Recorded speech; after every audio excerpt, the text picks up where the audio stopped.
Buenas tardes, senhoritas e senhoritos!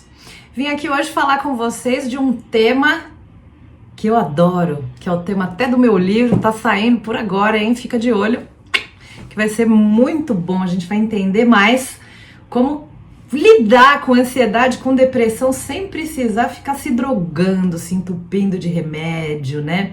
Então vim aqui falar com vocês um pouquinho sobre ela, a grande vilã dos nossos tempos, que é a ansiedade.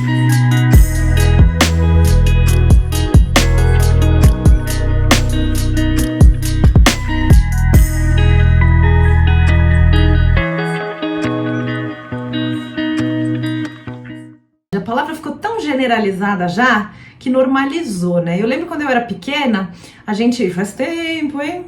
A gente tinha uma visão de ansiedade, eu conhecia essa palavra ansiedade como uma coisa boa. Eu não sei se foi minha mãe quem que me explicou, mas eu lembro que quando eu ficava toda agitada porque ia ter uma festa, queria comprar roupa e o Natal e o que eu vou ganhar de presente, um dia alguém me explicou, falou, isso é ansiedade. Eu falei, ai, que gostoso, eu adoro. E aí a gente chega na vida adulta e não é mais bem assim, né? O grande lance é esse, existem tantos e quantos tipos de ansiedade, quantos são os seres caminhantes pela Terra. O que eu quero dizer com isso? Que cada ansiedade é uma ansiedade. É a mesma coisa? É a mesma coisa.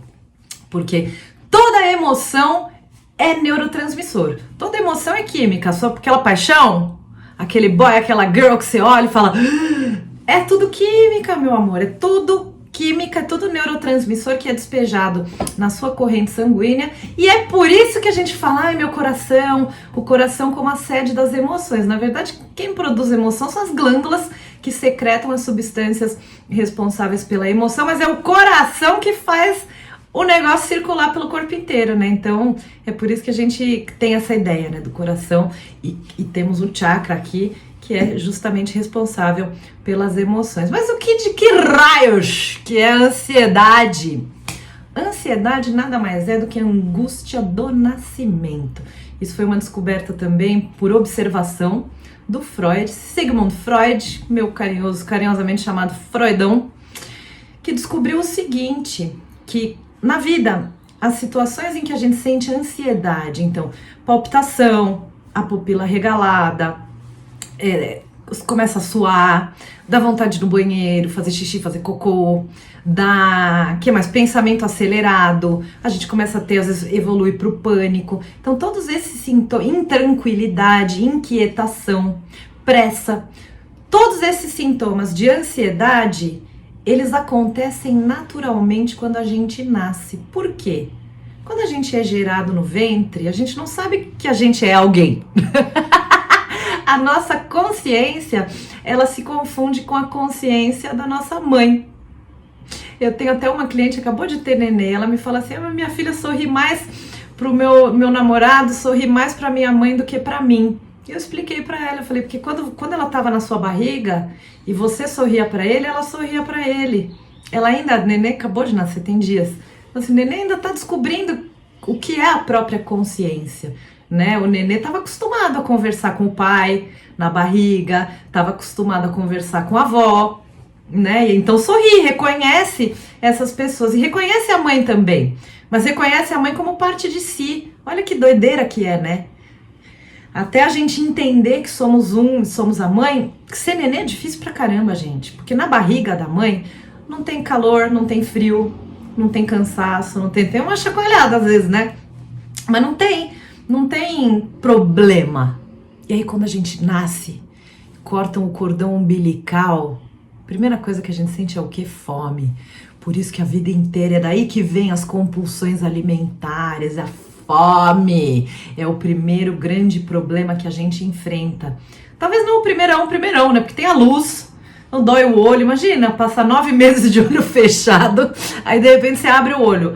De manhã já é difícil, quando ele passou algumas horas, né? Imagina o nenê, nunca enxergou. É luz, é barulho, a barriga é quentinha, centro cirúrgico, né? Nenê, hoje em dia a maioria das pessoas nasce em hospital. Puta, é frio pra caramba, é frio, e gente pegando em mim. O bebê não conhece o toque, o que é uma mão?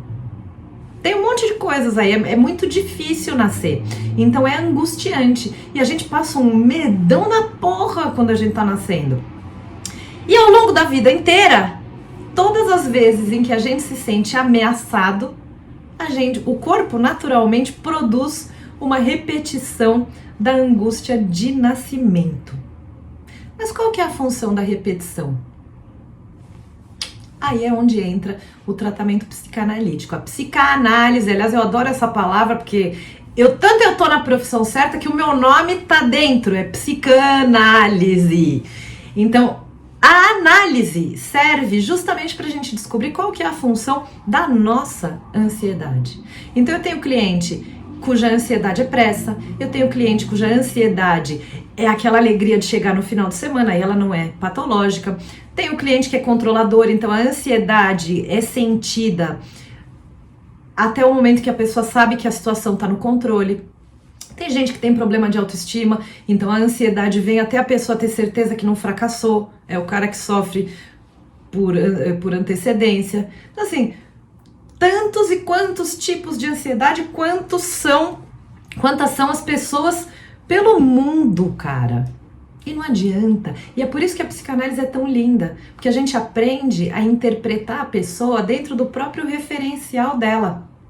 Não adianta eu virar aqui pra vocês e falar assim, então, porque a ansiedade você sente quando você tá inseguro que você vai conseguir completar. Não sei se é isso.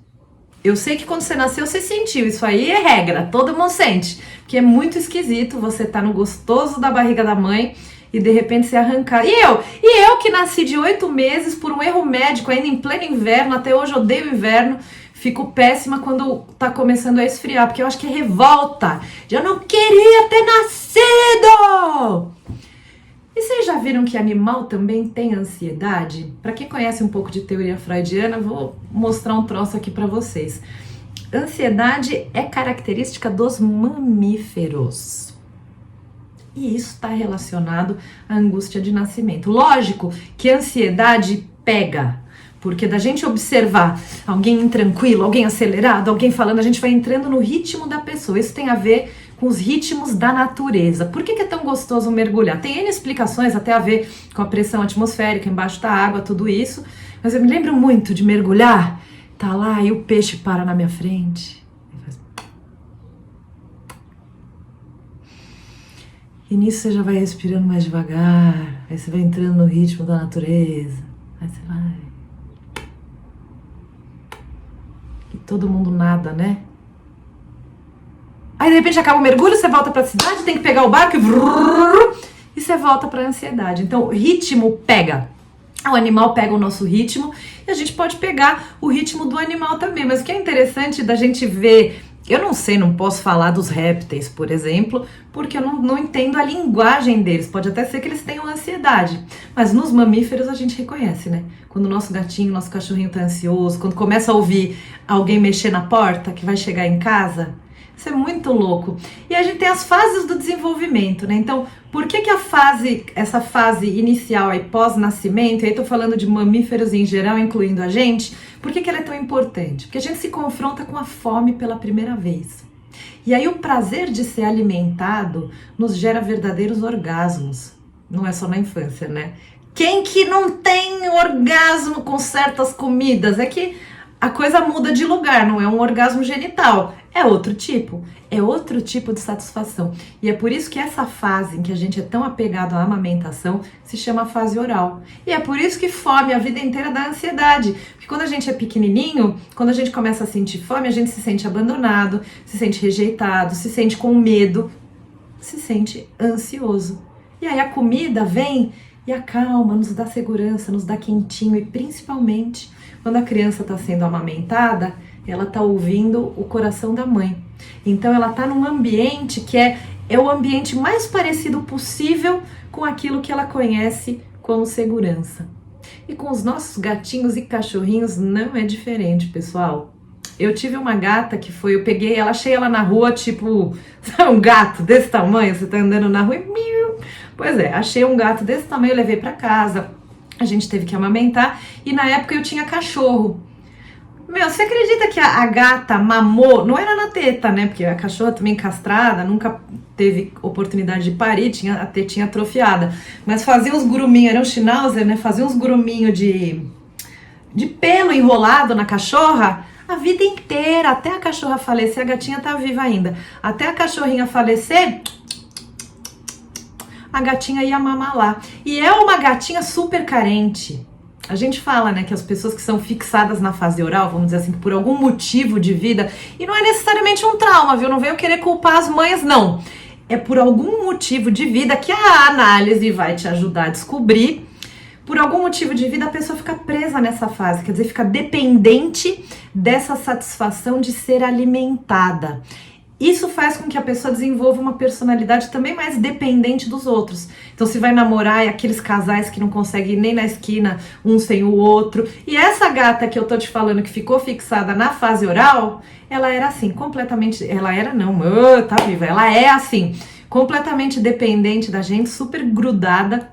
E é fantástico, porque a gente vê esse mesmo comportamento em um monte de outras pessoas. Em alguma outra oportunidade, a gente pode falar também sobre a ansiedade, com mais profundamente, sobre a ansiedade das fases posteriores. Então, a primeira é a fase oral, tem a ver com a nutrição, com essa segurança de estar alimentado, com o desprazer da fome. Depois a gente meio que normaliza essa questão da fome, entre aspas, porque muita gente fica ainda, né, com esse deslocamento da necessidade de satisfação e de suprimento de carência associado à comida.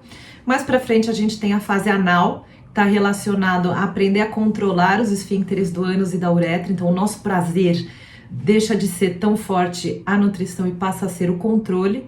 E depois vem a fase da sedução, que é quando a gente pequenininho aprende que a gente vai olhar, vai seduzir todos os adultos, vai conseguir as coisas que a gente quer, e aí normalizamos um pouco desse prazer pelo controle, mas todo bom controlador sabe que isso continua ao longo da vida. E depois o prazer então com o poder. E o que é importante? É importante você conversar um pouco com a sua ansiedade. É você entender os pensamentos automáticos que acontecem no momento em que você está se sentindo ansioso, trazer um pouco de consciência. O racionalizar, ele pode ajudar muito a gente a compreender os nossos sintomas. Então, é um hábito que eu indico, mas o hábito que eu mais indico é você fazer psicanálise mesmo, com um bom mediador que possa te ajudar a chegar na compreensão de qual a função do seu próprio sintoma. Porque se você repete essa ansiedade muito ao longo da vida, isso significa que algum benefício você acredita que ela te traz. Ou melhor, alguma parte de você acredita em algum benefício indispensável dessa repetição, dessa ansiedade. Bora descobrir! Um beijo!